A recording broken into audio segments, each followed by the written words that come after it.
और सुधांशु नाम के दो भाई थे। दिलीप की शादी कावेरी के साथ हुई और सुधांशु की शादी माया के साथ। शादी के बाद दोनों भाई अपनी अपनी पत्नी के साथ खुशी खुशी रहा करते थे। दोनों भाइयों के परिवार एक ही घर में रहता था, साथ में खाना, साथ में घूमना। कुल मिलाकर दोनों भाइयों का परिवार खुशहाल परिवार था। कुछ सालों के बाद दिलीप की पत्नी कावेरी को एक बेटा हुआ।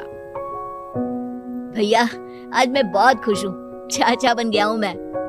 हाँ भाई साहब, इस बच्चे के घर में आने से तो रौनक आ गई है। मैं सबको बताऊंगी कि मैं तो चाची बन गई हूँ, चाची। तुम दोनों कितने अच्छे हो। हमारे बच्चे के आने से ऐसे खुश हो रहे हो जैसे ये बच्चा तुम्हारा ही हो। बस भैया, अब आपका बेटा इस दुनिया में आ गया ना, हम भी कोशिश करेंगे कि हमारा भी बच्चा जल्दी से इस दुनिया में आ जाए। और फिर आपका और हमारा बच्चा दोनों मिलकर दिन भर घर के आंगन में खेला करेंगे। कितना मजा आएगा ना। सच कहती हूँ माया, मैं भी उसी दिन का इंतजार कर रही हूँ जब तुम्हारी भी गोद भर जाएगी और मेरे बेटे को एक छोटा भाई या बहन मिल जाएगी। 1 साल बीत जाता है। दिलीप और कावेरी का बेटा अब 1 साल का हो चुका था, लेकिन सुधांशु और माया की कोई औलाद नहीं होती। माया, लगता है कि हमारी जिंदगी में बच्चे का सुख ही नहीं है। ऐसा क्यों कहते हैं? दिलीप भाई साहब का बेटा भी तो हमारा ही बेटा है ना। तुम्हारी बात बिल्कुल ठीक है माया, लेकिन फिर भी हमारा खुद का एक बच्चा होता तो कितना अच्छा होता। हाँ, कावेरी भाभी भी हमेशा कहती हैं उन्हें अपने बेटे के लिए एक छोटा भाई या बहन चाहिए। लेकिन देखिए ना, हमारी तो किस्मत ही कितनी खराब है। हमारे तो सारे ट्रीटमेंट भी फेल हो चुके हैं। डॉक्टर ने भी साफ साफ कह दिया है कि तुम कभी माँ नहीं बन सकती। वही तो सुधांशु, बहुत बुरी किस्मत है हमारी। लेकिन माया, हम अपनी किस्मत को इतना क्यों कोस रहे हैं? हम दिलीप भाई साहब के बेटे को अपने बेटे की तरह ही प्यार कर सकते हैं ना। हाँ जी, बिल्कुल सच कहा। मैं भी वैसा कर सकती हूँ। चाची हूँ, उसे छोटी माँ का प्यार नहीं दूंगी क्या? कुछ दिनों के बाद दिलीप का एक दोस्त दिलीप से मिलने के लिए आता है। अरे क्या बात है दिलीप, बधाई हो बधाई। और घर तो काफी बड़ा है तुम्हारा।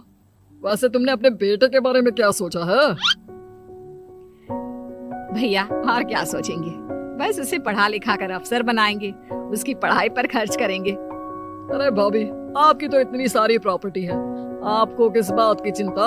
ले देकर एक बेटा ही तो है। अरे नहीं दोस्त, तुम गलत समझ रहे हो। इस घर में मैं और मेरा छोटा भाई दोनों रहते हैं। इस घर का आधा हिस्सा मेरे छोटे भाई का है। अच्छा, कितने बच्चे हैं तुम्हारे छोटे भाई के? भैया, उनके साथ ना कुछ प्रॉब्लम है। मेरी देवरानी कभी माँ नहीं बन सकती। अरे फिर किस बात की चिंता? अरे मैं तो कहता हूँ अपने बेटे के भविष्य के बारे में सोचिए ही मत। बस ये घर उसके नाम करवा दीजिए। देखिए, आपके भाई का भी कोई बच्चा नहीं है तो सब कुछ आपके बेटे को ही मिलना चाहिए। लेकिन ऐसा करना क्या सही होगा? अगर उनका बच्चा नहीं है तो क्या हुआ? ये घर आधा उनका है, उनकी जो मर्जी है वो करें। अरे कैसी बात करते हो? उनकी कोई औलाद नहीं है, वो क्या करेंगे प्रॉपर्टी अपने नाम रखकर? हाँ, वैसे भाई साहब, आपकी बात तो बिल्कुल सही है। अब जो कुछ भी है वो हमारे बेटे का ही तो है। आखिर वही तो इस घर के वंश को आगे बढ़ाएगा।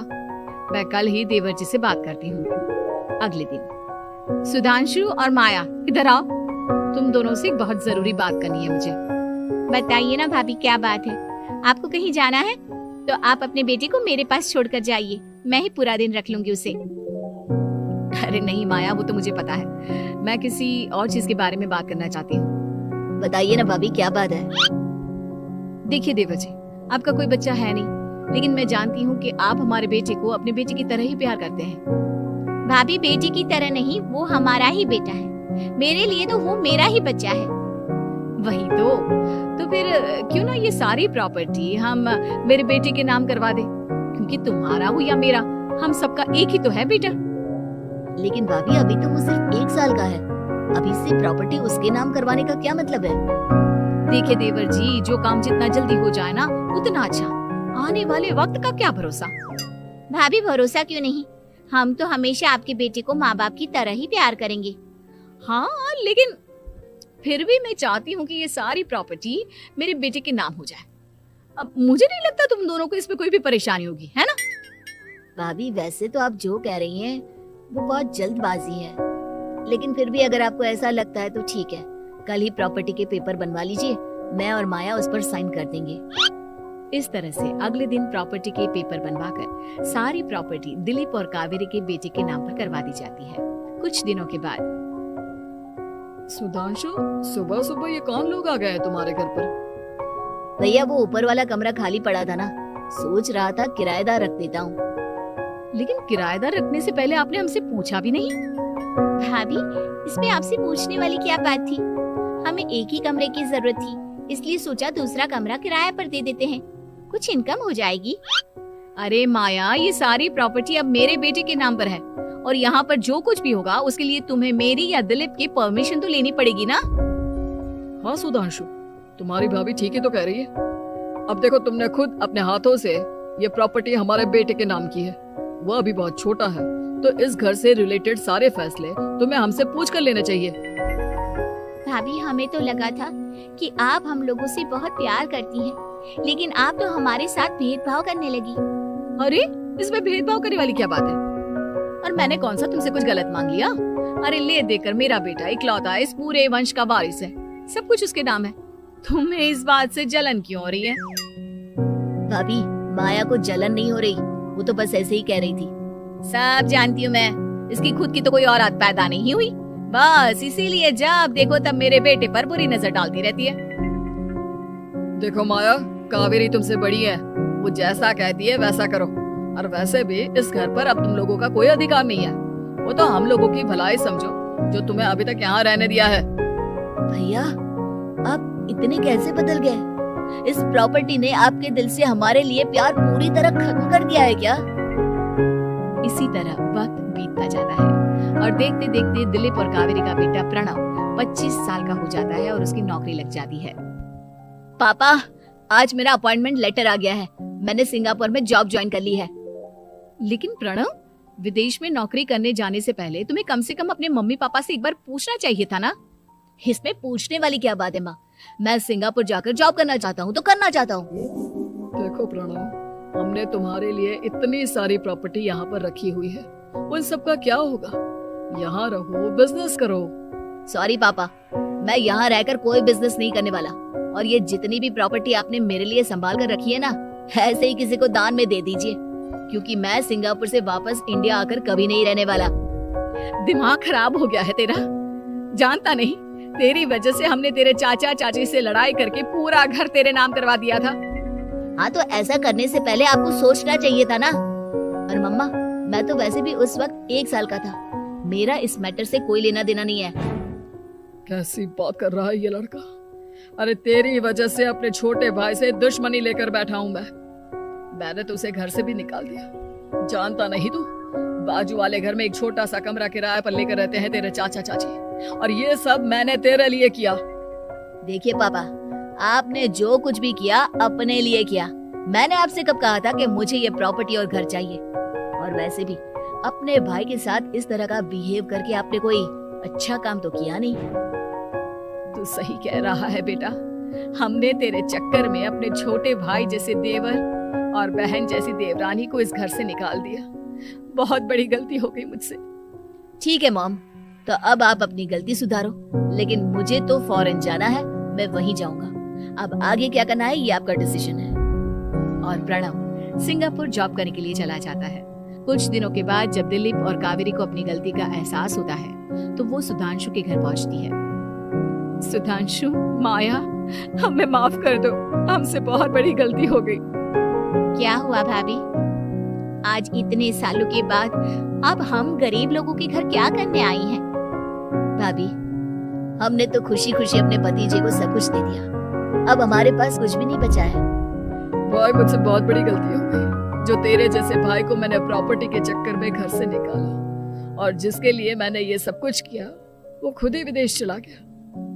भैया भाभी, जिस बेटे के लिए आपने हम लोगों को इतनी तकलीफ दी, आपस के प्यार को बिगाड़ा, जब वही आपसे दूर चला गया तो आपको इस बात का एहसास हुआ।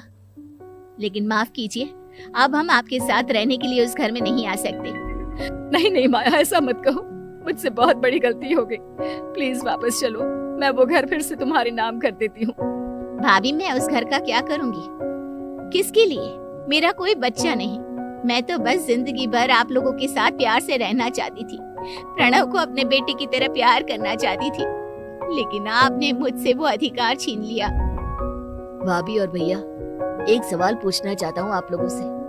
जो बच्चा कुछ ही दिन पहले दुनिया में आया हो, जिस बच्चे के भविष्य का आपको पता ही ना हो, उसके लिए अपने पुराने रिश्तों को तोड़ देना, अपने सगे रिश्तेदारों से दुश्मनी मोल लेना, उनके साथ झगड़ा करना, उनकी बेइज्जती करना, क्या ये सही है? कम से कम हमें सही वक्त का इंतजार तो करना चाहिए ना। सिर्फ प्रॉपर्टी के लिए अपने सगे भाई को घर से निकाल दिया, वो भी अपने 1 साल के बेटे के लिए। क्या ये वाकई में सही था? जवाब दीजिए मेरी बात का।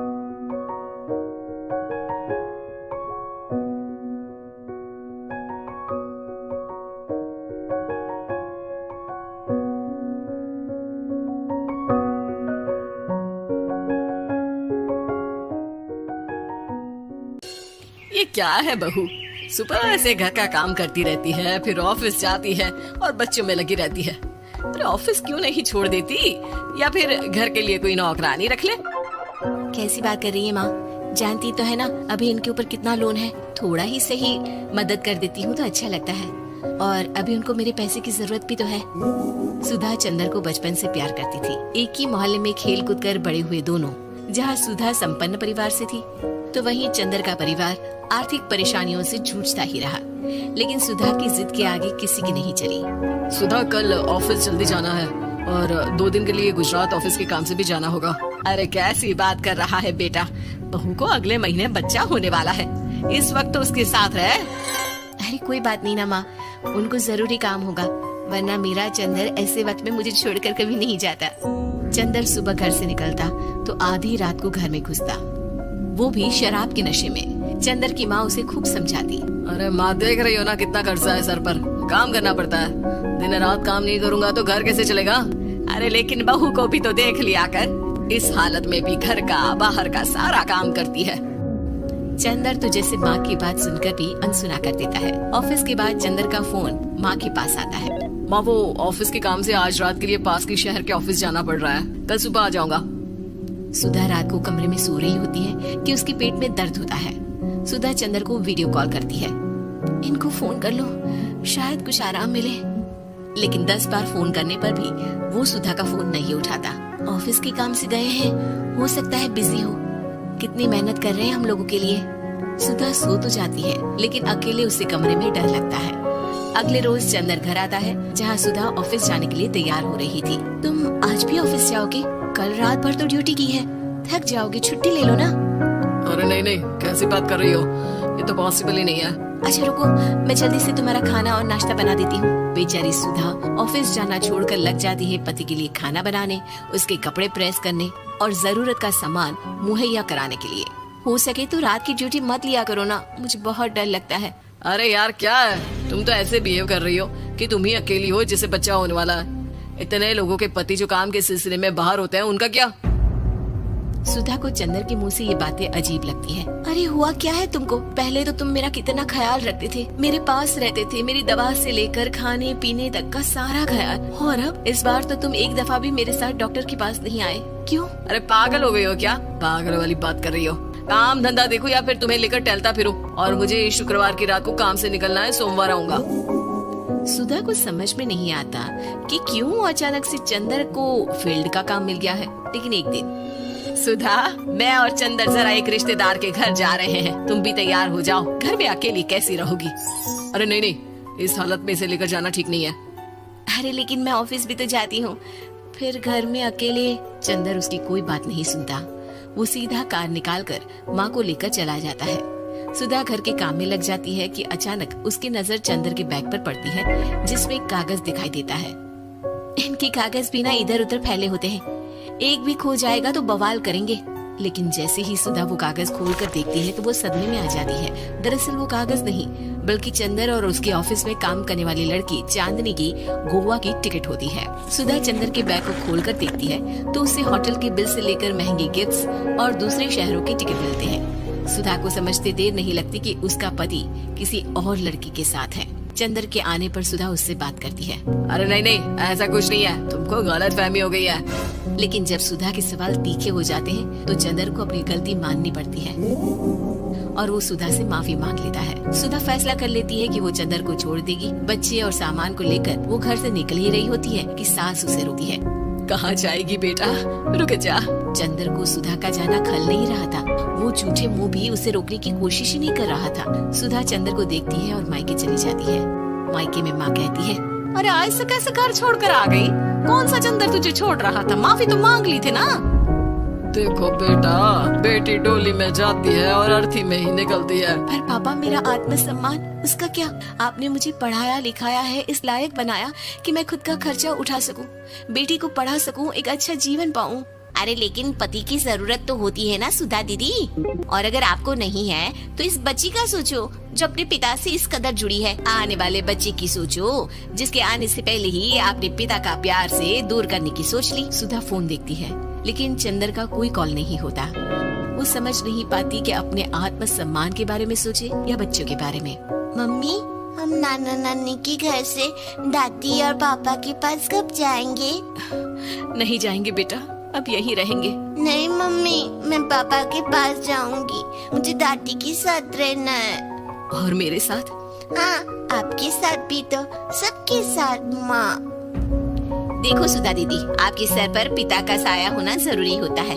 अपने घमंड के लिए पिता और बेटी को अलग मत करो। सुधा अब सामान उठाकर अपने ससुराल जाने लगती है, लेकिन मन में सवाल रह जाता है कि जिसे दुनिया घमंड समझ रही है वो उसका आत्मसम्मान था। चंदर ने माफी जरूर मांग ली, लेकिन कभी ये एहसास नहीं दिलाया कि वो सिर्फ उसी का है।